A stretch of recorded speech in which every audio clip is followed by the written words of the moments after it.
सो चलो, up to the last lecture we had done with contract का जो पूरा इक्वेशन था वो हमने कंप्लीट कर लिया था। Contract is equal to agreement plus enforceable by law. Agreement भी कंप्लीट हो चुका है, एनफोर्सिएबल बाय लॉ के 11 पॉइंट्स भी हम लोगों ने देख लिए हैं। अब चैप्टर के उस पार्ट पर आते हैं जो कि काफ़ी बेसिक सा है, that is types of contract. ये काफ़ी ईजी है।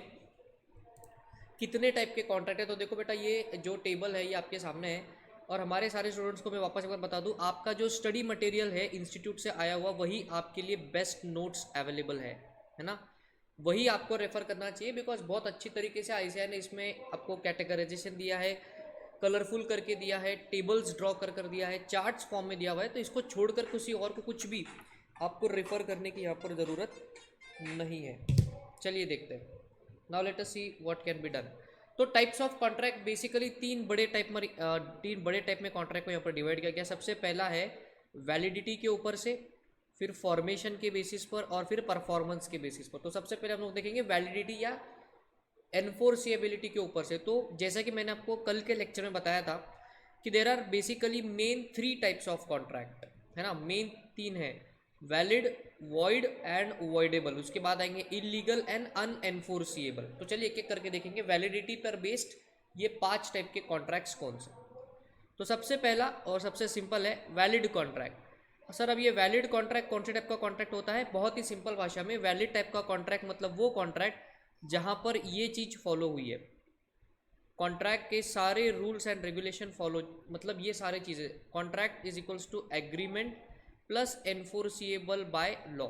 ये जो भी हमने इक्वेशन पिछले कई लेक्चर से हम लोग इसी इक्वेशन के बारे में बात कर रहे थे, तो अगर ये पूरा फॉलो होता है, ऑफर के रूल्स, एक्सेप्टेंस के रूल, एनफोर्सिएबल बाय लॉ के रूल्स, एवरीथिंग इज गुड, उस केस में हम बोलेंगे कि आपका कॉन्ट्रैक्ट जो है वो एक वैलिड कॉन्ट्रैक्ट है। और वैलिड का मतलब देयर इज नो प्रॉब्लम। जैसे अगर आपकी 18 साल के ऊपर की एज है, आप जाके किसी बड़े किराना शॉप से जाकर, मतलब बिग बाजार से आपने परचेसिंग करी, सारे रूल्स वगैरह आपके लॉ के रिलेटेड फॉलो हो गए, there is no problem, this contract is really very valid.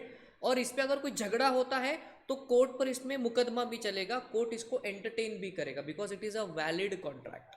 That is the simple meaning of that valid contract. Second type का कॉन्ट्रैक्ट है बेटे void contract. The second type of contract is void contract. Sir what is a void contract? Basically law की नज़र में एक ऐसा contract जो कि गलत है, जो एनफोर्सिएबल नहीं है, मतलब जिसको अगर, जिस कॉन्ट्रैक्ट जो वॉइड है, अगर उस कॉन्ट्रैक्ट में आपकी कॉन्ट्रैक्टिंग पार्टीज के साथ अनबन होती है, आपको उनके साथ झगड़ा होता है, तो कोर्ट आपको बोलेगा sorry this is a void contract, हम आपको इसमें जस्टिस नहीं दे सकते, ये इस पे मुकदमा कोर्ट में नहीं चलेगा, बिकॉज ये वॉइड कॉन्ट्रैक्ट है। देखो लॉ ने इसके रिलेटेड क्या लिखा हुआ है, a contract which ceases to be enforceable by law becomes void when it ceases to be enforceable. बहुत ही ध्यान से सुनना, एनफोर्सिएबल का मतलब है क्या इस पे कोर्ट जस्टिस देगा कि नहीं देगा। अगर एनफोर्सिएबल है तो मुकदमा चलेगा और अकॉर्डिंगली जस्टिस मिलेगा। अगर एनफोर्सिएबल नहीं है तो कोर्ट में मुकदमा नहीं चलेगा और जस्टिस तो फिर दूर की बात है। तो एक है वैलिड और एक है वॉइड कॉन्ट्रैक्ट। ये देखिए कॉन्ट्रैक्ट कौन कौन से रीजन की वजह से वॉइड हो सकता है। There are many contracts which become void. कभी कभी इम्पॉसिबिलिटी ऑफ परफॉर्मेंस हो जाती है, कभी कभी कॉन्ट्रैक्ट जब बन रहा था तब तो अच्छी थी सिचुएशन, लेकिन कॉन्ट्रैक्ट बनने के बाद लॉ में चेंज आ गया। जैसे हम सब ने मिलकर अगर लीकर का कोई कॉन्ट्रैक्ट किया है, और तब इंडिया में ऐसा कोई लॉ नहीं था जो लीकर को मना कर रहा था, तो तब कॉन्ट्रैक्ट वैलिड है। लेकिन परफॉर्मेंस के पहले मोदी जी ने आके बोला कि भैया ऐसा है, ये कॉन्ट्रैक्ट जो, मतलब नॉट दिस कॉन्ट्रैक्ट, इंडिया में लीकर बैन है, फिर इस केस में हम लोग बोलेंगे कि भैया हमारा जो कॉन्ट्रैक्ट है उसका परफॉर्मेंस ही पॉसिबल नहीं है, तो ये कॉन्ट्रैक्ट वॉइड बन जाएगा। ऐसी टाइप की इम्पॉसिबिलिटी जो कॉन्ट्रैक्ट के बनने के बाद आती है लेकिन परफॉर्मेंस से पहले, हम उसको बोलते हैं सुपरवेनिंग इम्पॉसिबिलिटी। इसका डिटेल डिस्कशन यूनिट 3 और 4 में आएगा। तो that was a brief part about what is a void contract. तीसरे टाइप का कॉन्ट्रैक्ट है बेटे जो कि है बीच की तलवार या बीच का रास्ता, उसको हम लोग बोलेंगे बेटे वॉइडेबल कॉन्ट्रैक्ट। वॉइडेबल कॉन्ट्रैक्ट, इसके डेफिनेशन को पढ़ेंगे और समझने का ट्राई करेंगे। An agreement which is enforceable by law at the option of one or more parties thereto but not at the option of other, it is said to be a voidable contract। तो law ने क्या definition दिया, section 2 clause आई, इसमें law के related जो है वो definition दिया हुआ है। क्या बोला लॉ ने, एक ऐसा कॉन्ट्रैक्ट जो किसी एक कॉन्ट्रैक्टिंग पार्टी के मर्जी पे डिपेंड करता है कि उसको वैलिड करेंगे कि वॉइड करेंगे, ऐसे वाले कॉन्ट्रैक्ट को हम लोग बोलेंगे वॉइडेबल कॉन्ट्रैक्ट। करेक्ट। जरा इस चार्ट को समझने का ट्राई करना। वॉइडेबल कॉन्ट्रैक्ट, वॉइडेबल कॉन्ट्रैक्ट, ये इसको वैलिड भी डिक्लेयर किया जा सकता है, इसको वॉइड भी डिक्लेयर किया जा सकता है। इसका जो डिसीजन मेकिंग है, who will take the decision, the decision is at the option of, यहाँ लिख रहा हूं, the decision is at the option of, at the option of aggrieved party, at the option of aggrieved party. Sir यहाँ पर ये aggrieved का मतलब क्या है? सिंपल भाषा में बेटा एग्रीव्ड का मतलब होता है विक्टिम, एग्रीव्ड का मतलब होता है विक्टिम, ऐसी पार्टी जिसके साथ नाइंसाफी हुई हो। अगर आपको एग्जांपल याद आ रहा है तो शाहरुख खान, सलमान खान, शाहरुख खान ने जोर जबरदस्ती से सलमान खान को खूब पीटा और गुंडों से पिटवाया, और डर के मारे सलमान खान ने अपना जो घर है वो शाहरुख खान को कौड़ी के दाम में बेच दिया। अब इस कॉन्ट्रैक्ट में हम बोलेंगे सलमान खान के साथ नाइंसाफी हुई है, तो सलमान खान क्या है? विक्टिम है। तो इस केस में शाहरुख खान और सलमान खान के बीच में बेटा जो कॉन्ट्रैक्ट बना है उसको बोलेंगे वॉइडेबल कॉन्ट्रैक्ट। तो लॉ बोलेगा एक काम करो सलमान खान, क्योंकि तुम्हारे साथ जो है नाइंसाफी हुई है तो हम तुमको राइट देते हैं कि तुम डिसाइड करो तुमको इसको वैलिड करना है कि वॉइड करना है। अगर तुमको वैलिड करना है तो कोई दिक्कत नहीं, जयराम जी की जो हुआ है वो उसी को कंटिन्यू करो। अगर वॉइड डिक्लेयर करना है तो फिर सलमान खान को अपना घर वापस मिल जाएगा, और सलमान खान को जो पैसा मिला था वो पैसा सलमान खान शाहरुख खान को वापस कर देगा। ठीक है, that is the concept of voidable contract. अब सर कॉन्सेप्ट तो समझा, लेकिन ये नहीं समझा कि किन किन रीजंस की वजह से कॉन्ट्रैक्ट वॉइडेबल बनता है। जब कॉन्ट्रैक्ट वॉइडेबल बनता है तो क्या होता है ये हमने इधर देखा, लेकिन अब ये जानेंगे कि कौन से रीजंस की वजह से कॉन्ट्रैक्ट जो है बेटा वो वॉइडेबल बनता है। तो यहाँ पर 4 से 5 चीज़ों की वजह से कॉन्ट्रैक्ट जो है ना वो वॉइडेबल बनता है। कैसे? 4 रीजंस की वजह से कॉन्ट्रैक्ट वॉइडेबल बनता है। पहला रीजन है कोर्शन, दूसरा रीजन है अनड्यू इन्फ्लुएंस, तीसरा रीजन है फ्रॉड, और चौथा रीजन है मिस रिप्रेजेंटेशन। इन 4 रीजंस की वजह से कॉन्ट्रैक्ट कैसा बनता है? वॉइडेबल। और जब कॉन्ट्रैक्ट वॉइडेबल बनता है तो क्या होता है बेटा, ये चार्ट है आपके सामने। ये यूनिट नंबर 3 में हमको काफ़ी डिटेल में देखना है कि कोर्शन क्या है, अनड्यू इन्फ्लुएंस क्या है, फ्रॉड क्या है, मिस रिप्रेजेंटेशन क्या है। बट अभी क्योंकि रेफरेंस आया तो मैं फटाफट से बता देता हूँ। कोर्शन का मतलब होता है फिजिकल प्रेशर, मारा मारी, पिटवाना। अनड्यू इन्फ्लुएंस का मतलब होता है मेंटल प्रेशर, किसी को इन्फ्लुएंस करके, वश में करके उससे चीज़ें करवाना, undue influence. Third fraud, fraud तो बहुत सिंपल सी बात है, धोखाधड़ी। और मिस रिप्रेजेंटेशन, मिस रिप्रेजेंटेशन हम बोलेंगे it is an innocent fraud. मतलब अगर आपको याद है तो मैंने आपको शेयर का एग्जांपल दिया था कि मैं एक शेयर ब्रोकर हूँ और आप मेरे क्लाइंट हो।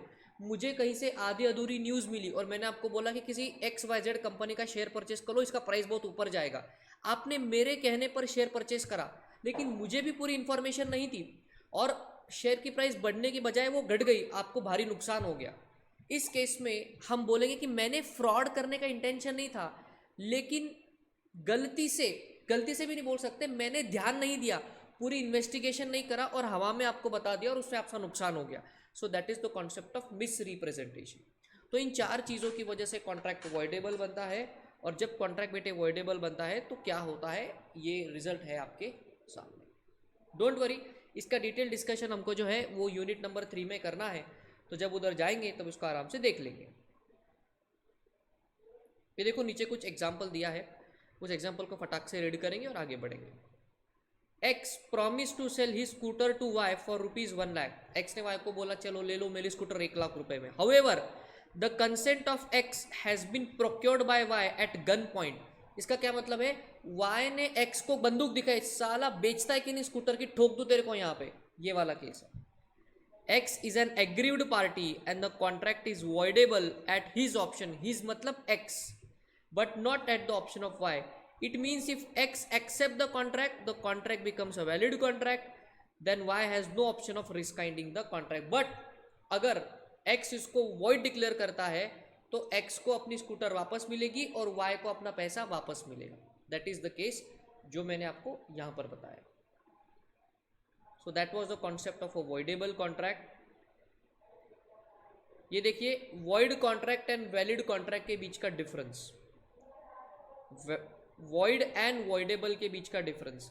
अभी एज ए स्टूडेंट आपको क्या करना है, ये जो डिफरेंशिएटिंग पॉइंट है आप इसको स्टार मार्क कर लो, ये जो डिफरेंशिएशन का पॉइंट है आप इसको स्टार मार्क कर लो, और इसकी रीडिंग आपको अपने एंड पर करनी है। बिलीव मी, इसकी रीडिंग बेटा आपको अपने एंड पर करनी है, बिकॉज जो ऊपर थ्योरी पार्ट में दिया हुआ है वही नीचे डिफरेंशिएटिंग एज अ फैक्टर इसको दिया हुआ है। तो आप इसको एक बार रीड कर लोगे तो आपको पूरी क्लैरिटी आ जाएगी कि वॉइडेबल और वॉइड में क्या। फॉर एग्जाम्पल मैं आपको बता देता हूँ, एनफोर्सिएबिलिटी के एंगल से देखे तो वॉइड कॉन्ट्रैक्ट कभी एनफोर्समेंट में आएगा ही नहीं, क्योंकि वो गलत है। वॉइडेबल कॉन्ट्रैक्ट अगर वो वैलिड डिक्लेयर होता है तो एनफोर्सिएबल होगा, वरना एनफोर्सिएबल नहीं होगा। कॉज, जरा कॉज पे चर्चा करेंगे। A contract becomes void due to change in law और change in circumstances beyond the contemplation of parties. Impossibility of performance, supervening impossibility, जिसके साथ कॉन्ट्रैक्ट कर रहे थे वही टपक गया, तो इन रीजंस की वजह से कॉन्ट्रैक्ट वॉइड बन सकता है ना। या फिर अगर वो एनफोर्सिएबल बाय लॉ के जो 11 पॉइंट्स थे उसमें से किसी एक पॉइंट में अटक गया तो भी कॉन्ट्रैक्ट वॉइड बन जाएगा।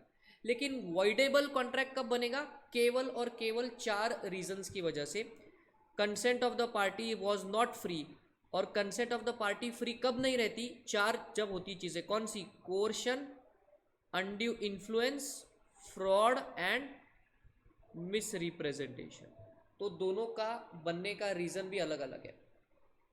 तो ये कुछ बेटा इंपॉर्टेंट पॉइंट्स थे आपके वॉइड और वॉइडेबल कॉन्ट्रैक्ट के बीच में। बाकी मेन डेफिनेशन तो बेटा हमने आपको सिखा दिया, वॉइडेबल क्या होता है, वॉइड क्या होता है और वैलिड क्या होता है।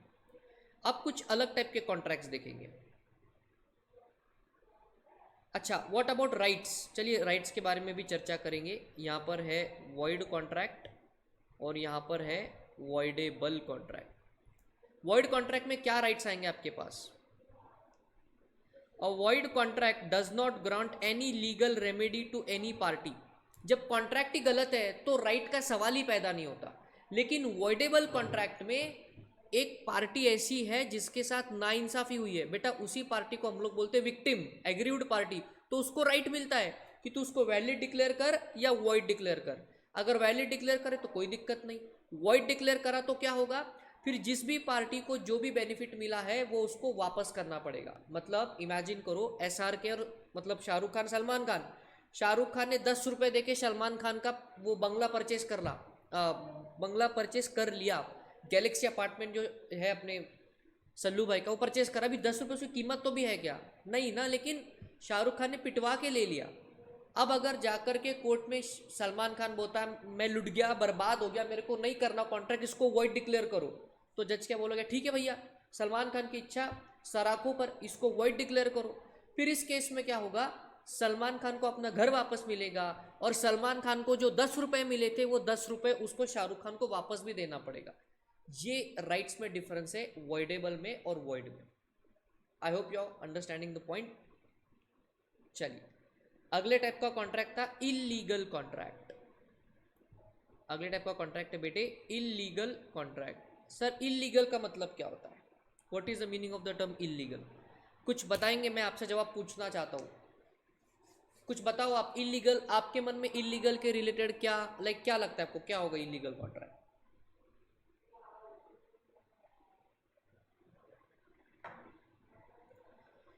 बताओ बच्चों, क्या हो सकता है इलीगल कॉन्ट्रैक्ट?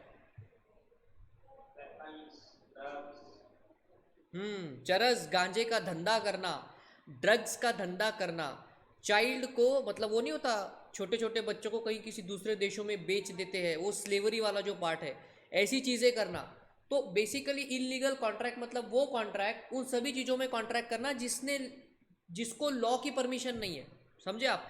AK-47 में डील करना अलाउड ही नहीं है इंडिया में। AK-47 आप नहीं बेच सकते ऐसे किधर जाकर। इमेजिन करो सब्जी मंडी में कोई AK-47 लेके बैठा है और बोल रहा है 30 का 60, 30 का, अरे बेटा अलाउड ही नहीं है। बात को समझ रहे हो? इलीगल कॉन्ट्रैक्ट मतलब क्या, देखो इधर समझो। It is a contract which the law forbids to be made. Forbid का मतलब होता है प्रोहिबिट, फॉरबिड का मतलब होता है प्रोहिबिटेड। यहां पर लिख रहा हूं मैं मीनिंग, प्रोहिबिटेड, लॉ ने मना कर रखा है, उसको बोलेंगे इलीगल वाला। The court will not enforce such a contract but also the connected contracts. All illegal agreements are void but all void agreements are not necessarily illegal. क्या बात कह दी यहाँ पर, बिल्कुल मजा आ गया.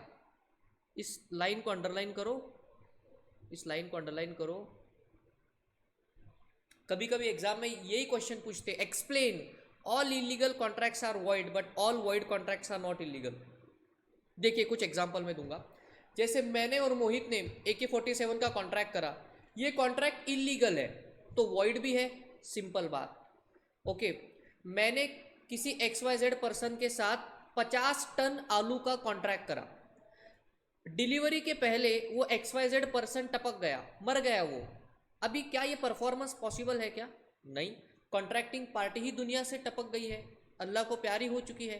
तो जब आदमी नहीं रहा तो कॉन्ट्रैक्ट कैसे करेंगे? तो उस केस में कॉन्ट्रैक्ट वॉइड बन जाएगा. लेकिन क्या आलू में डील करना इलीगल है क्या? नहीं. तो इस दूसरे एग्जाम्पल में कॉन्ट्रैक्ट केवल वॉइड है, इलीगल नहीं है. लेकिन मेरे और मोहित के AK-47 के कॉन्ट्रैक्ट में वो इलीगल भी है और वॉइड भी है. इसलिए सेंटेंस क्या बोला हुआ है? All illegal contracts are by default void but all the void contracts are not necessarily illegal. क्या आपको इस सेंटेंस का मीनिंग समझा? Please tell me. हाँ सर. पूरा प्रॉपर तरीके से समझ गया? Yes, I hope you have understood. Good. चलिए अब वॉइड और इलीगल एग्रीमेंट के बीच के इस डिफरेंस को समझेंगे. अगेन आपको यहाँ पर बेटे स्टार मार्क कर लेना है. चैप्टर नंबर 1 से बेटा जहाँ पर मोस्टली क्वेश्चंस आते हैं वो है आपका ऑफर एक्सेप्टेंस का कम्युनिकेशन वाला पार्ट, जो चैप्टर के आगे हम लोग देखने वाले हैं. और ऐसे टाइप के डिफरेंशिएशन कभी कभी 3 से 4 मार्क के लिए आ जाता है. तो चलिए देखेंगे फटाफट से. एक एक पॉइंट को मैं पढ़ूंगा और एक्सप्लेन करते जाऊंगा. Scope. void agreement, a void agreement is not necessarily illegal, all the illegal agreement is necessarily void. nature, void agreement क्या लॉ प्रोहिबिट करता है क्या? ऐसा नहीं है. Not forbidden under any law. मतलब आलू वाला एग्जांपल ले लो. आलू के कॉन्ट्रैक्ट, अभी आलू में डील करना अलाउड है. किसी लॉ ने ये थोड़ी बोला कि तुम आलू में डील ही नहीं कर सकते, लेकिन लॉ में ऐसा बोला कि तुम AK-47 में डील नहीं कर सकते. तो void contract forbidden by law नहीं होता, लेकिन illegal contract forbidden by law होता है. फॉरबिडन का मतलब होता है बेटे प्रोहिबिटेड, मतलब जिसपे रिस्ट्रिक्शन है. पनिशमेंट देखो इधर, parties are not liable for any punishment under the law. Void contract में अभी वो आदमी मर गया, उसमें मेरी क्या गलती है? तो ना उसको पनिशमेंट है ना मुझे पनिशमेंट है. आलू के कॉन्ट्रैक्ट में, AK-47 में, अरे भैया तुमने वो किया है जो लॉ ने मना करा, तो तुमको तो भैया यहाँ पर जेल जाना पड़ेगा, तुमको पेनल्टी भरनी पड़ेगी. तो पनिशमेंट ज़्यादा हैवी रहती है इलीगल कॉन्ट्रैक्ट्स में. देखिए, parties to illegal agreements are liable for punishment. अभी सर ये पनिशमेंट कौन सी मिलेगी? बेटा ये केस टू केस डिपेंड करता है, आपने कैसे टाइप का क्राइम करा है. Collateral agreement. Collateral agreement, sir collateral agreement क्या होता है? एक होता है मेन एग्रीमेंट और दूसरा होता है कोलैटरल एग्रीमेंट. देखिए बताएंगे आपको, एग्जांपल लेंगे, समझ में आएगा. अब जरा इस बात को समझिए. This is example A and this is example B.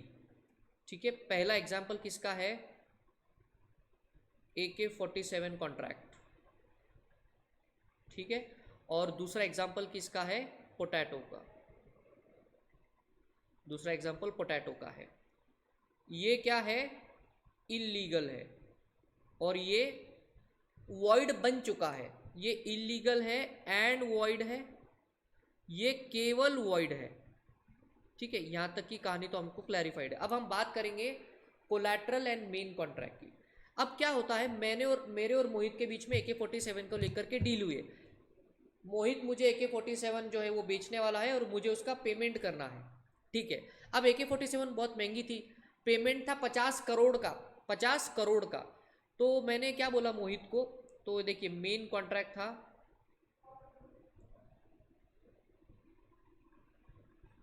Main contract था AK-47 का. लेकिन अब ये 50 करोड़ मेरे पास थे नहीं. मैंने मोहित को बोला यार मोहित एक काम करना, मेरे को तू 50 करोड़ का लोन दे दे, वो लोन से मैं तेरे से परचेज कर लूँगा और वो लोन मैं तुझे बाद में इंस्टॉलमेंट में रीपेमेंट भी कर दूंगा. लेकिन ये लोन मैंने क्यों लिया? बिकॉज मेरे को AK-47 परचेज करना था। बात को समझे? तो यहाँ पर कोलैटरल कॉन्ट्रैक्ट कौन सा हो गया?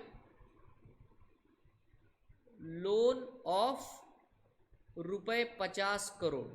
लेकिन ये कोलैटरल कॉन्ट्रैक्ट मेन कॉन्ट्रैक्ट की वजह से हुआ है। अगर AK-47 का कॉन्ट्रैक्ट ना होता तो ये कोलैटरल भी नहीं होता। मुझे बताइए, क्या आपको main contract and collateral contract के बीच का डिफरेंस समझ में आ रहा है?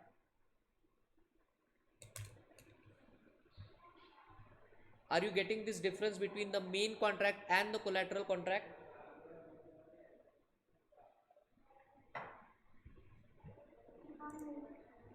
सिर्फ सिमरन को समझा, बाकी बच्चों को नहीं समझा क्या? खुशी, मोहित, रुचिता, हर्ष, आपको समझा या नहीं समझा? समझा सर। तो बोलो यार, हाँ नहीं कुछ तो बोला करो। तो लॉ कहता है, लॉ इस बारे में क्या कहता है? लॉ ने इधर बहुत ही क्लियर बोल दिया, भैया देखो, क्योंकि ये मेन कॉन्ट्रैक्ट वॉइड है, ये जो मेन कॉन्ट्रैक्ट है AK-47 का, वो इलीगल भी है और वो वॉइड भी है, इसीलिए इसका जो कोलैटरल है वो भी वॉइड डिक्लेयर कर देंगे, ऐसा लॉ ने बोला। अब इमेजिन करो ये पोटैटो का कॉन्ट्रैक्ट, ये पोटैटो के कॉन्ट्रैक्ट में भी सेम किस्सा था, 50 करोड़ का पोटैटो का कॉन्ट्रैक्ट था। तो मेन कॉन्ट्रैक्ट कौन सा हो गया?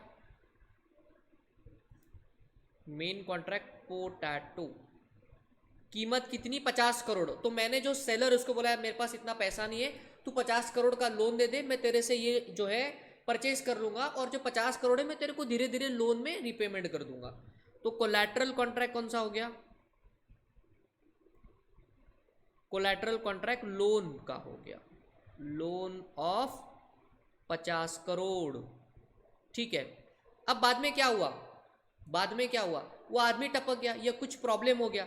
इस केस में लॉ कहता है कि जो मेन कॉन्ट्रैक्ट है वो तो वॉइड हो चुका है बिकॉज आदमी नहीं रहा, लेकिन जो कोलैटरल कॉन्ट्रैक्ट है वो हो सकता है कि वैलिड हो या वॉइड हो, वो डिपेंड करेगा case to case. Are you understanding this point? यहां पर मेरा मेन आपको बताने का मकसद ये है कि अगर इलीगल मेन कॉन्ट्रैक्ट अगर इलीगल है तो कोलैटरल भी कंप्लीटली वॉइड हो जाएगा, लेकिन अगर मेन कॉन्ट्रैक्ट केवल वॉइड है तो कोलैटरल कॉन्ट्रैक्ट वॉइड होगा ही, ऐसा नेसेसरी नहीं है। ये आपको केस टू केस बेटा देखना पड़ेगा। तो देखो वही लिखा हुआ है, कोलैटरल में अगर हम वॉइड एग्रीमेंट की बात करें, it's not necessary that agreements collateral to void agreements में also be void, it may be valid also. लेकिन अगर main contract illegal and void है तो कोलैटरल तो 100% वॉइड है। देखो, agreements collateral to illegal agreements are always void, ये पॉइंट बहुत ही ज्यादा इंपॉर्टेंट है, इसको हमेशा ध्यान रखना आप। So that was the difference between void agreement and illegal agreement. अब हम आखिरी तरह के कॉन्ट्रैक्ट पर आ रहे हैं जिसका नाम है बेटे अनएनफोर्सिएबल कॉन्ट्रैक्ट। क्या नाम है इसका? अनएनफोर्सिएबल कॉन्ट्रैक्ट। सर अनएनफोर्सिएबल का मतलब क्या होता है? देखिए पढ़ रहा हूं मैं आपके लिए। Where a contract is good in substance but because of some technical defect, that is absence in writing, barred by limitation, etc., one or both the parties cannot sue upon it, it is described as unenforceable contract। Sir इसका क्या मतलब है? अनएनफोर्सेबल contract का ये मतलब है, ये देखिए कॉन्ट्रैक्ट का डेफिनेशन अगर आपको याद है तो contract is equals to agreement plus enforceable by law, ये अपना हमेशा का इक्वेशन है।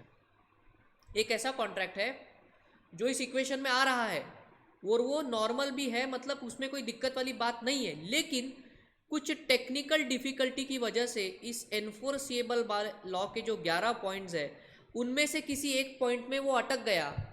फिर इस केस में भले ही वो कॉन्ट्रैक्ट बढ़िया हो, उसमें कोई प्रॉब्लम नहीं है, तो हम उसको बोलेंगे अनएनफोर्सिएबल कॉन्ट्रैक्ट। जैसे माइनर ने कॉन्ट्रैक्ट करा, माइनर ने जाके बिग बाजार से परचेसिंग करी, तो माइनर तो कॉन्ट्रैक्ट कर ही नहीं सकता बिकॉज एनफोर्सिएबल बाय लॉ के इन 11 पॉइंट्स में से एक पॉइंट में बताया हुआ है एलिजिबिलिटी टू कॉन्ट्रैक्ट, उसमें पहले ही पॉइंट है कि माइनर कॉन्ट्रैक्ट कर ही नहीं सकता।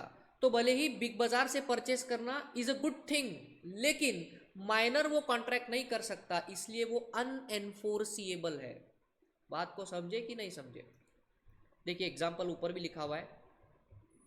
ए bought goods from B in the year 2015। A ने बी से कुछ गुड परचेस करे थे 2015 में, but no payment was made till 2019। 3 सालों तक बी ने कोई भी ए ने कोई पेमेंट नहीं करा और ना ही बी ने कोई उसको लीगल नोटिस भेज के उससे पैसे वापस मंगाए। तो अगर आपको याद है तो मैंने आपको क्लासेस में बताया हुआ है कि there is a concept of time barred date. कौन बताएगा बच्चा कि टाइम बार्ड डेट का मतलब क्या होता है? अगर आपने किसी को कोई पैसा लोन पर दिया है या आपने किसी को कोई क्रेडिट सेल किया है, मतलब जिससे आपको पैसा आना है, आपने जब ट्रांजैक्शन हुआ उससे लेके 3 सालों तक उससे कोई लीगली पैसा अगर आपने नहीं मांगा, तो आपका ये जो उधारी है, आपका ये जो लोन है, ये बन जाता है टाइम बार्ड डेट। और फिर 3 सालों के बाद आप उससे पैसा नहीं मांग सकते। ये लॉ में लिखा हुआ है। सर कौन से लॉ में लिखा हुआ है बेटे? उस एक्ट का नाम है लिमिटेशन एक्ट। ठीक है, तो कोई लोन का कॉन्ट्रैक्ट है, इमेजिन करो, मतलब ये ऊपर के केस में ए ने बी से गुड परचेस करे 2015 में, बी ने 3 सालों तक पैसा नहीं मांगा 2019 तक, फिर अब लिमिटेशन एक्ट के तहत ये credit sale time barred date हो चुका है और बी लीगली पैसा अब ए से नहीं मांग सकता। तो हम क्या बोलेंगे कि ए और बी के बीच का जो सेल का कॉन्ट्रैक्ट था, क्रेडिट सेल का, वो कैसा हो चुका है? Unenforceable contract. क्या बोलेंगे उसको? Unenforceable contract. Please tell me, did you understand this example? क्या आपको ये बात समझ में आ गई? हाँ सर। गुड।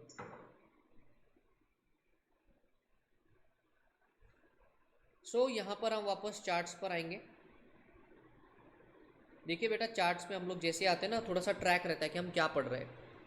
तो देखिए बातों ही बातों में हमने वैलिडिटी और एनफोर्सिएबिलिटी के ऊपर जो टाइप था उसमें 5 कॉन्ट्रैक्ट्स को देख लिया। Valid, void, voidable, illegal and अनएनफोर्सिएबल। अब फॉर्मेशन के बेसिस पे कुछ कॉन्ट्रैक्ट के टाइप है।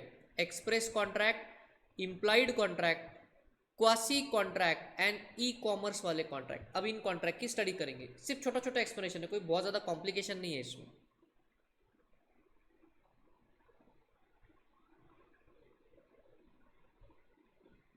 On the basis of formation, उसमें सबसे पहला है express contract. Now what is an express contract? आपने मेरे पास क्लासेस ज्वाइन किया तो आपने मुझे अपने मुंह से पूछा, कम्युनिकेट करके बोल के बोला कि सर हमें आपके पास क्लासेस ज्वाइन करनी, तो क्या करना चाहिए? फिर मैंने भी आपसे बात करी, तो basically there was a communication between us. तो जहां पर कम्युनिकेशन होकर के कॉन्ट्रैक्ट होता है उसको बोलेंगे एक्सप्रेस कॉन्ट्रैक्ट। मतलब आपने कम्युनिकेट ओरली करा या आपने कम्युनिकेट लिख करके करा, व्हाट्सएप से कॉन्ट्रैक्ट करा, ईमेल से करा, एक्सप्रेस कॉन्ट्रैक्ट। वो जैसा होता है ना एक्सप्रेस ऑफर, एक्सप्रेस एक्सेप्टेंस, उससे जो बेटा कॉन्ट्रैक्ट बनता है उसको क्या बोलेंगे? Express contract. बहुत ही सिंपल, ओरली बोल के किया या लिख करके किया, मतलब there was some communication between the contracting parties, उसको क्या कहेंगे हम? Express contract. सर इम्प्लाइड क्या होता है? इम्प्लाइड कॉन्ट्रैक्ट क्या होता है? Implied contract is a contract by action. इसको मैं यहां पर ऐसा लिख सकता हूं, implied contract is what? Contract by action.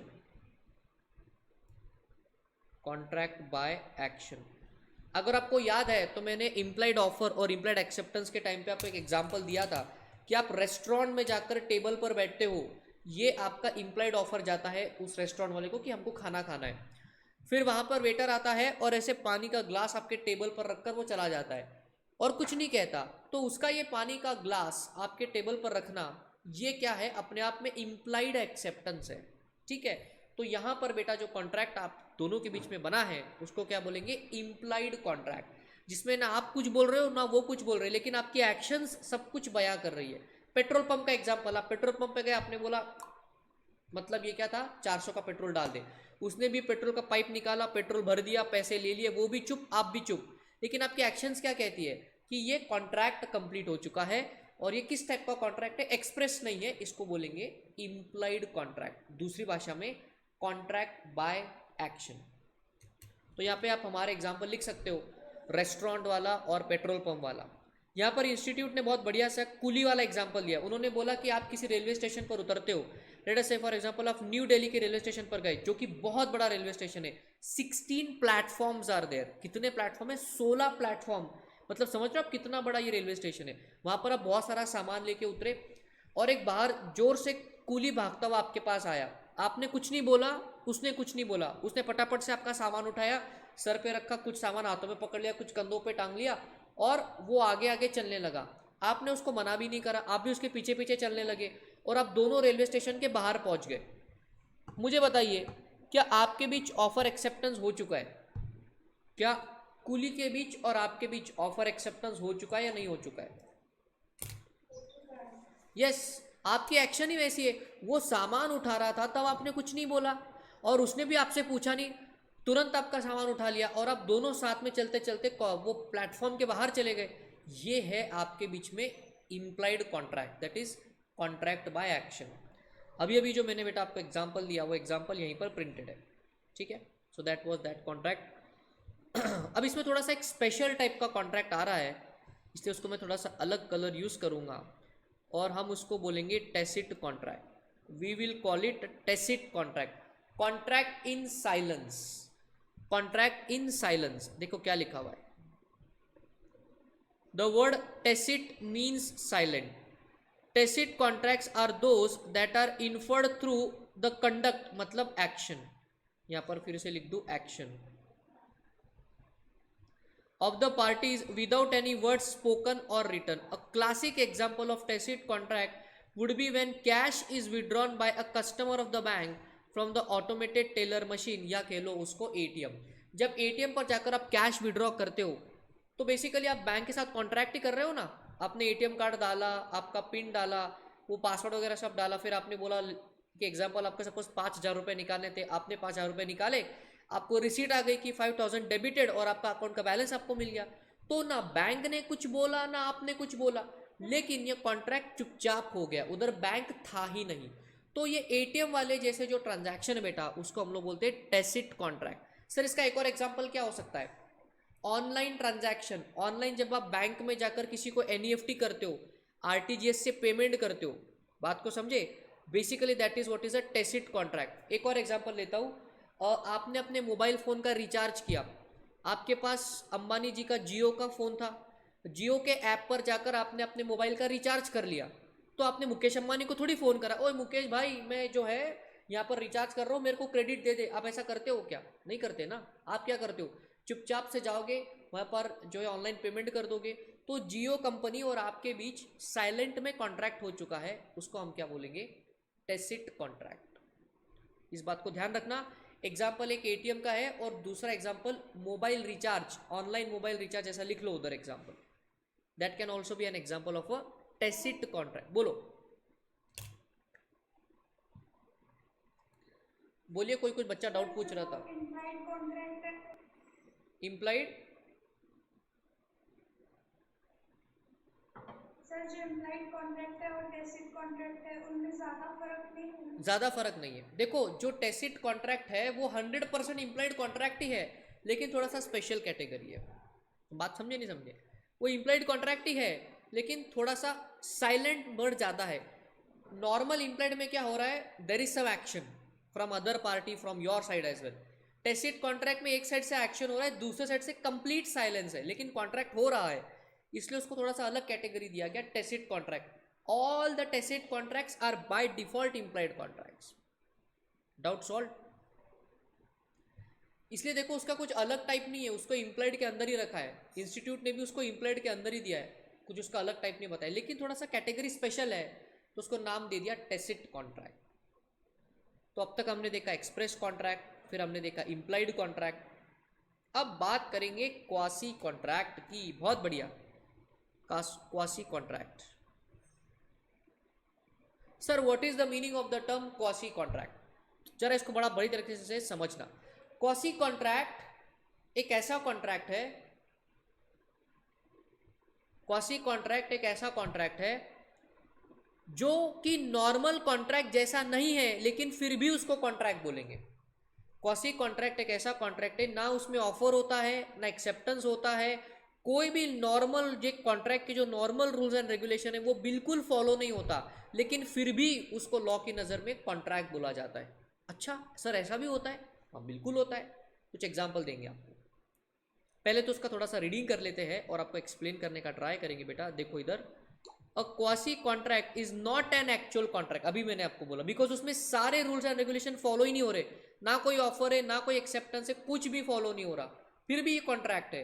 कैसे? देखो, a quasi contract is not an actual contract but it resembles a contract, it is created by law, ये इंपॉर्टेंट वर्ड है, it is created by law under certain circumstances, it is created by law under certain circumstances। Sir कैसे होता है ये बताएंगे आपको। अब देखिए, इमेजिन कीजिए there are two people, accident का एग्जाम्पल लेंगे, एग्जाम्पल है एक्सीडेंट का, एग्जाम्पल है एक्सीडेंट का। चिंटू एंड चिंटी, चिंटू बाइक पे था और चिंटी साइकिल पे जा रही थी, उनो साइकिल से जा रही थी, इनो बाइक से जा रहा था, ये वाला किस्सा है, और ये दोनों की टक्कर हो जाती है। गलती चिंटू की है, चिंटू की बाइक 70 की स्पीड में थी और चिंटी साइकिल पर केवल खड़ी थी, कुछ नहीं कर रही थी, फोन पे बातें कर रही थी, तो यहाँ पर टक्कर हो जाती है। तो चिंटी को तो लगता ही है, उसके साइकिल को भी बड़ा नुकसान होता है। तो आपको पता है ना ऐसे केस में वहाँ पर लोग क्या कहते हैं, ये दे उसको दे उसको, लेकिन अभी लड़की है ना, मारेगी थोड़ी लड़के को, और लड़का भी थोड़े हाथ उठाएगा, तो लड़का बोलता है यार मैं जो है इसका खर्चा वर्चा मैं नहीं दूंगा, तुम भी रास्ते में खड़ी थी, और दोनों झगड़ रहे। इमेजिन कोनो दोनों झगड़ते झगड़ते दोनों ने दूसरे पर केस फाइल कर दिया और ये मुकदमा कोर्ट में चला गया। जज ने देखा कि यार इस केस में तो चिंटू की गलती है, उसने इतनी स्पीड में बाइक नहीं चलानी चाहिए थी, चिंटी की गलती है लेकिन गलती कम है, चिंटू की एक्चुअल ज़्यादा गलती है और चिंटी को काफ़ी नुकसान हुआ है उस केस में। उस केस में जज एक डिसीजन पास करता है, जज एक डिसीजन पास करता है कि चिंटू तुमको चिंटी का मेडिकल मलहम पट्टी का खर्चा करना पड़ेगा, और दूसरा जो उसका साइकिल का नुकसान हुआ है वो भी खर्चा तुमको उसको भर के देना पड़ेगा। ऐसा जज ने डिसीजन पास करा। तो हम बोलेंगे यहाँ पर ये जज ने जो डिसीजन पास करा है बेटा, ये लॉ का लैंग्वेज हो गया। तो इस केस में हालांकि चिंटू और चिंटी के बीच कोई एक्चुअल कॉन्ट्रैक्ट नहीं था, लेकिन क्योंकि लॉ का जजमेंट आ चुका है, इसलिए अब चिंटू और चिंटी के बीच एक क्वासी कॉन्ट्रैक्ट हो गया है, जिसके तहत चिंटू को इसके मेडिकल का खर्चा देना पड़ेगा और साइकिल का भी खर्चा देना पड़ेगा। इसलिए मैंने बोला क्वासी कॉन्ट्रैक्ट एक ऐसा कॉन्ट्रैक्ट है जिसमें नॉर्मल कोई ऑफर एक्सेप्टेंस नहीं होता, लॉ उसको कंपल्शन करता है, इसीलिए कॉन्ट्रैक्टिंग पार्टीज आपस में कॉन्ट्रैक्ट करती है। सर एक और एग्जांपल है यहाँ पर, obligation of finder of goods, obligation of finder of lost goods to return them to the true owner or liability of the person to whom money is paid under mistake to repay it back cannot be said to be arise out of a contract even if it its remotest sense। explain करूंगा मैं, रुको जरा। as there is neither offer nor acceptance, these are called to be are said to be quasi contracts। Example क्या है sir? Imagine करो, finder of lost goods, आप रास्ते पर चल रहे थे, आपको किसी का वॉलेट गिरा हुआ मिल गया, आपको किसी का वॉलेट गिरा हुआ मिल गया। चलिए एग्जांपल के तौर पर ही आपको बता देते हैं ताकि ना थोड़ी सी क्लैरिटी आपके सामने बनी रहे। पप्पू है, दूसरी पार्टी कौन होगी बताओ जरा? पप्पू के साथ हमेशा कौन आता है? पिंकी आती है। पप्पू के साथ पिंकी, चिंटू के साथ चिंटी और चंपा के साथ चमेली। तो पप्पू को पिंकी की पर्स मिल गई रास्ते पर, पिंकी के साथ पर्स रास्ते में गाड़ी से गिर गई थी और पप्पू रास्ते पे मॉर्निंग वॉक पर जा रहा था, उसको पिंकी की पर्स मिल गई। उसने पर्स में खोल के देखा, उसमें पैसे थे, पिंकी के क्रेडिट कार्ड थे और पिंकी का आधार कार्ड भी था, मतलब ये पर्स पिंकी की है, ये पप्पू को पता चल गया। इस केस में लॉ कहता है कि जब आपको किसी का सामान ऐसे कहीं पर पड़ा लॉस्ट मिल जाता है तो आपका स्टेटस आप बन जाते हो, हम आपको लॉ की नज़र में बोलेंगे finder of lost goods, finder of lost goods, ये आपका स्टेटस बन जाता है लॉ की नज़र में। और लॉ में लिखा हुआ है, सर किधर लिखा हुआ है? ये सेल ऑफ गुड्स एक्ट, जो आपके ही सिलेबस का दूसरा एक्ट है, उधर इसके बारे में लिखा हुआ है, लेकिन क्योंकि इधर रेफरेंस है तो मुझे बताना पड़ेगा। फाइंडर ऑफ गुड्स की कुछ जिम्मेदारियां होती है, उसकी जिम्मेदारी होती है कि ये गुड्स जिसके है उसको लौटा दे, ये गुड्स जिसके है जब तक वो उसको नहीं लौटाता तब तक वो गुड्स को अपना मान के ना यूज करे। मतलब पप्पू को पता चल गया ना कि पिंकी का है ये सब कुछ, तो पिंकी के पैसे वो अपने पैसे के जैसे यूज ना करे, पिंकी के एटीएम कार्ड को, पिंकी के क्रेडिट कार्ड को कहीं जाकर के मौज मस्ती ना करे, वो इस गुड्स की प्रॉपर केयर ले और उसके ट्रू ओनर, हमारे एग्जाम्पल में ट्रू ओनर कौन है, पिंकी, उसको लौटा दे। ये लॉ में लिखा हुआ है। अब मुझे बताइए, ये जो लौटाने का कॉन्ट्रैक्ट है, ये जो पर्स लौटाने का कॉन्ट्रैक्ट है पप्पू और पिंकी के बीच, ये लॉ की वजह से है। पप्पू पिंकी में कोई ऑफर एक्सेप्टेंस नहीं हुआ, वो तो Pappu finder of loss goods बन गया, इसलिए उस पर जिम्मेदारी डाल दी लॉ ने कि तुम जा करके ये पर्स पिंकी को लौटा आओगे। बात समझे? तो पप्पू और पिंकी के बीच में ये जो पर्स लौटाने का कॉन्ट्रैक्ट है बेटा, ये क्या बन चुका है, क्वासी कॉन्ट्रैक्ट। क्या बोलेंगे इसको, क्वासी कॉन्ट्रैक्ट।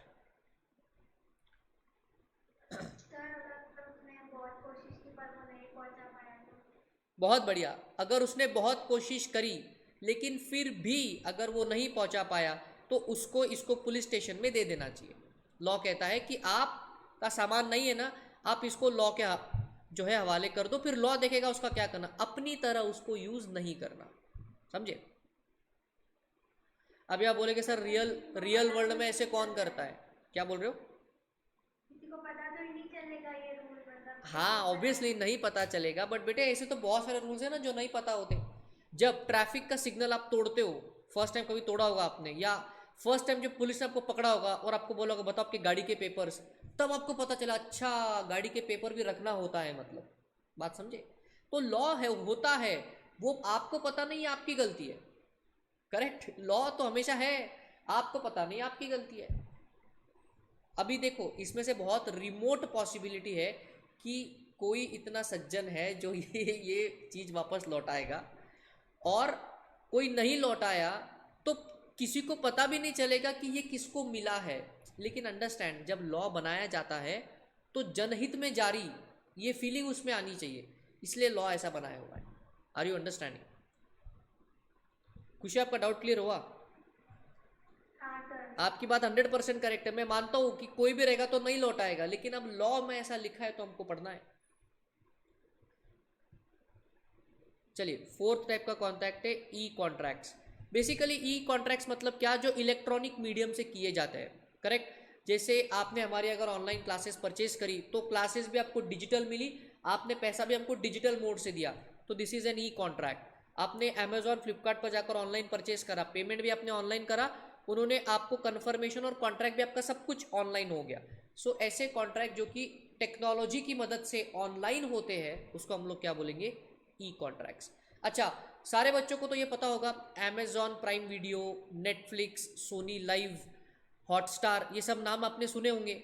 ये सब क्या है, ओटीटी प्लेटफॉर्म्स, जहाँ पर आप एक सब्सक्रिप्शन लेते हो और आपको मूवीज़ का एक्सेस मिलता है।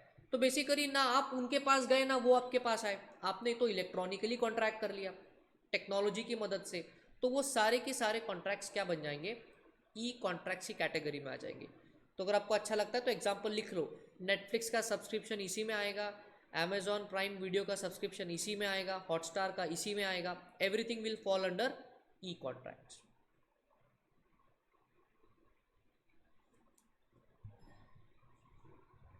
Did you understand the concept of electronic contracts?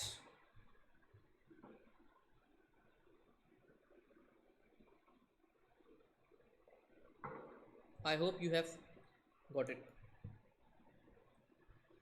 तो फॉर्मेशन के बेसिस पर ये पार्ट, एक्सप्रेस, इम्प्लाइड, इम्प्लाइड में अंदर एक टेसिट, फिर क्वासी कॉन्ट्रैक्ट जो लॉ कंपलसरी करता है, नॉर्मल उसमें ऑफर एक्सेप्टेंस नहीं होता, और जो इलेक्ट्रॉनिक की टेक्नोलॉजी की मदद से होता है इसको क्या कहेंगे हम, ई कॉन्ट्रैक्ट्स।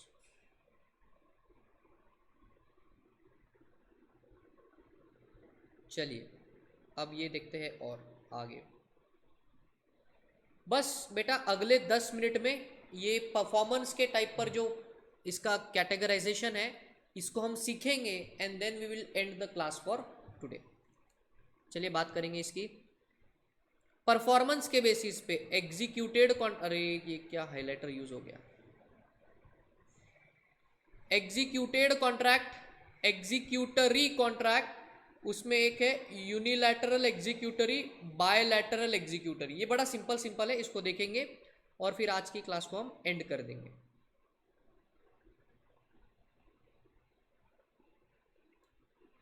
और मैं बता दूं, सारे बच्चे जिनका ये यूनिट 1 बचा था, इस मतलब अगला जो लेक्चर होगा वो बहुत ही ज़्यादा इम्पॉर्टेंट होगा, बिकॉज हम कवर करने वाले हैं आपके सिलेबस का सबसे टफेस्ट पार्ट, जिसका नाम है communication of offer and acceptance. फिर से बता रहा हूँ, आपके सिलेबस का सबसे टफेस्ट पार्ट है समझना वो concept of communication of offer and acceptance, जो कि हम अगली क्लास में कवर करने वाले हैं। तो यदि आपने यूनिट 1 मिस किया होगा और हमारी ये क्लासेस चल रही है, तो इसको मिस मत करना, नहीं तो फिर ये बाद में रिपीट नहीं करेंगे। Correct?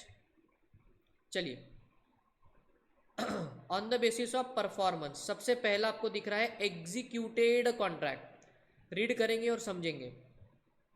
The consideration in a given contract could be an act or forbearance, मतलब to do or not to do something. When the act is done or executed or the forbearance is brought on record, then the contract is an executed contract। बहुत ही simple. executed contract मतलब क्या? जो contract में आपको करना था वो आप कर चुके, हम दिल दे चुके सनम, वो गाना याद आना चाहिए आपको। मतलब आप बिग बाजार गए, आपने उधर उसको पैसा दिया, उसने आपको माल दिया। इस कॉन्ट्रैक्ट में आपको क्या करना था? पैसा देना था। इस कॉन्ट्रैक्ट में बिग बाजार वाले को क्या करना था? उसने आपको माल देना था। उसका भी परफॉर्मेंस कंप्लीट, आपका भी परफॉर्मेंस कंप्लीट। जयराम जी की एग्जीक्यूटेड कॉन्ट्रैक्ट। एग्जीक्यूटेड कॉन्ट्रैक्ट में जब दोनों पार्टी का परफॉर्मेंस कंप्लीट हो जाता है, हम उसको क्या बोलेंगे? Executed contract. जो हो गया, क्या बोलेंगे उसको? Executed contract. आप किसी कटिंग के दुकान पर जाते हो, सोफिस्टिकेटेड भाषा में उसको कहते हैं सलोन में जाते हो आप, है ना? जावेद हबीब पे आप गए, वहाँ पे लिखा हुआ था 199 प्लस जीएसटी में आपका जो है जबरदस्त तरीके से स्टाइलिंग करेंगे। आप कुर्सी पर बैठे, ठक ठक ठक ठक ठक, उसने पूरी चला दी कैची बिल्कुल, और पूरा स्टाइलिंग कर दिया, आपने पैसा पेमेंट कर दिया।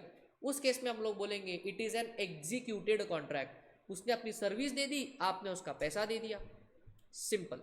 ऐसा कॉन्ट्रैक्ट जिसमें पूरा आपने अपना परफॉर्मेंस दे दिया, सामने वाली पार्टी ने भी अपना परफॉर्मेंस दे दिया और कुछ नहीं बचा, एंड इट, इसको बोलेंगे एग्जीक्यूटेड कॉन्ट्रैक्ट। बहुत ही सिंपल है। अगला मजेदार है, एग्जीक्यूटरी। अब एग्जीक्यूटरी कॉन्ट्रैक्ट क्या होता है? एग्जीक्यूटेड में क्या था? परफॉर्मेंस पूरा कंप्लीट। एग्जीक्यूटरी में परफॉर्मेंस अभी चल रहा है या होने वाला है, मतलब परफॉर्मेंस कंप्लीट नहीं हुआ है। इसको हम लोग क्या बोलेंगे? Executory contract. लेकिन अब इस एग्जीक्यूटरी कॉन्ट्रैक्ट में दो टाइप है, एक है यूनिलैटरल एग्जीक्यूटरी और एक है बायलैटरल एग्जीक्यूटरी। यूनिलैटरल मतलब 1, बायलैटरल मतलब 2। समझो इस बात को, इस पर फोकस करेंगे। Unilateral contract but it is under executory. Executory मतलब परफॉर्मेंस इज इनकम्प्लीट या अभी शुरू भी नहीं हुआ, उसको बोलेंगे एग्जीक्यूटरी। जो होने वाला है या जो हो रहा है एग्जीक्यूटरी, जो हो चुका है एग्जीक्यूटेड। जो हो चुका है कॉन्ट्रैक्ट जिसमें परफॉर्मेंस पूरा कंप्लीट है, दैट इज एग्जीक्यूटेड कॉन्ट्रैक्ट। जिसमें परफॉर्मेंस होने वाला है फ्यूचर डेट पे या अभी भी कंप्लीट नहीं हुआ है, एग्जीक्यूटरी में आएगा। अभी एग्जीक्यूटरी में दो टाइप आ गए, कौन कौन से? Unilateral, bilateral. यूनिलैटरल एग्जीक्यूटरी मतलब क्या? किसी एक कॉन्ट्रैक्टिंग पार्टी का परफॉर्मेंस अभी होने वाला है, एक पार्टी ने कर दिया परफॉर्मेंस, दूसरी पार्टी का परफॉर्मेंस बचा हुआ है। एग्जाम्पल लेंगे, आप जो है, बोलिए क्या बोल रहे थे? कोई बच्चा कुछ बोला? Yes anyone?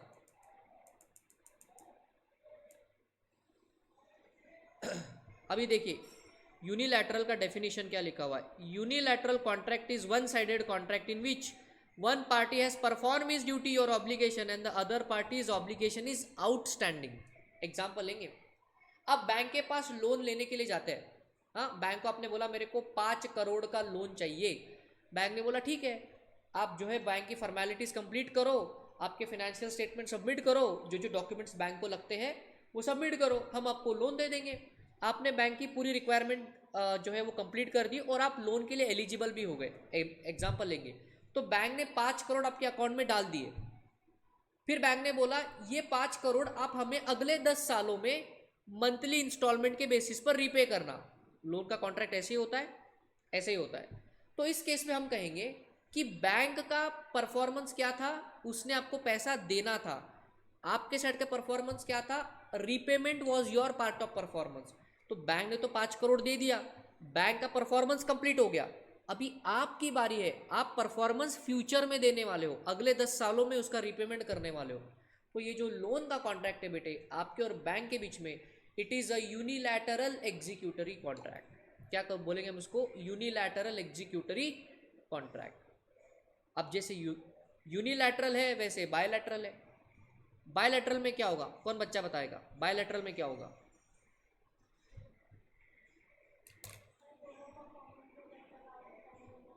वेरी गुड, दोनों पार्टीज का परफॉर्मेंस फ्यूचर डेट पे होने वाला है।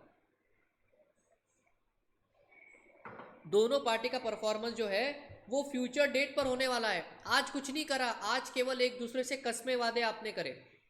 हम इसी कॉन्सेप्ट को यूनिट 4 में हम बोलने वाले हैं रेसिप्रोकल प्रॉमिस। इसी कॉन्सेप्ट को हम यूनिट 4 में बोलते हैं रेसिप्रोकल प्रॉमिस, जहां पर आज दो कॉन्ट्रैक्टिंग पार्टीज केवल कस्मे वादे कस्मे एक दूसरे के साथ बस बातें कर ली, प्रॉमिस खेल लिया, परफॉर्मेंस फ्यूचर डेट पे होने वाला है। ऐसे कॉन्ट्रैक्ट को क्या बोलेंगे, बायलैटरल, जहां पर दोनों पार्टीज का परफॉर्मेंस बचा हुआ है। सर कुछ एग्जांपल दे सकते क्या? बिल्कुल देंगे आपको एग्जांपल, बहुत बढ़िया। ये देखो,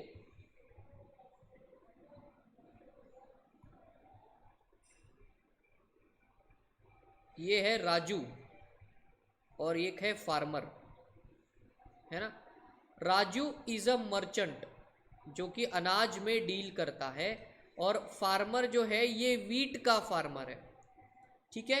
राजू ने आज फार्मर को बोला कि तुम्हारे खेत में जितना भी गेहूं उगाओगे पूरा मैं परचेस करूंगा एट द रेट ऑफ ₹50 पर केजी। फार्मर ने बोला ऑल इज वेल, डन। लेकिन अभी गेहूं खेत में उगा नहीं है, 3 महीने बाद फसल आएगी। तो राजू ने बोला मैं पैसे भी 3 महीने बाद दूंगा जब तुम डिलीवरी दोगे। तो फार्मर ने बोला ठीक है, जब पूरी फसल आ जाएगी तब आप पैसे लेके आ जाना, हाथों हाथ पैसे लेना और आप अपना माल ले जाना। बहुत बढ़िया। तो आज ये कॉन्ट्रैक्ट तीन महीने बाद परफॉर्म होने वाला है। जब फसल उगेगी तब वो राजू के पास जाएगी, तब राजू पेमेंट करेगा। लेकिन आज इन्होंने आपस में क्या कर लिया है, प्रॉमिस खेल लिया है, जिसका परफॉर्मेंस 3 महीने बाद होने वाला है। तो फार्मर का भी परफॉर्मेंस बचा हुआ है और राजू का भी परफॉर्मेंस बचा हुआ है। तो ये जो एग्जांपल है बेटा, ये एग्जांपल कौन से कैटेगरी का है, बायलैटरल एग्जीक्यूटरी कॉन्ट्रैक्ट। हाँ sir. Are you understanding this? Sir हाँ बोलिए। सर ये जो बायलैटरल एग्जीक्यूटिव कॉन्ट्रैक्ट्स रहते हैं ये एनफोर्सिएबल हो सकते हैं क्या? 100%। अब वो फार्मर ने हाँ, राजू को करके किसी और को किया तो उसकी वो ब्रीच, परफॉर्मेंस पूरी नहीं। हाँ वो ब्रीच ऑफ कॉन्ट्रैक्ट होगा फिर, जो कि आपका यूनिट नंबर 5 है।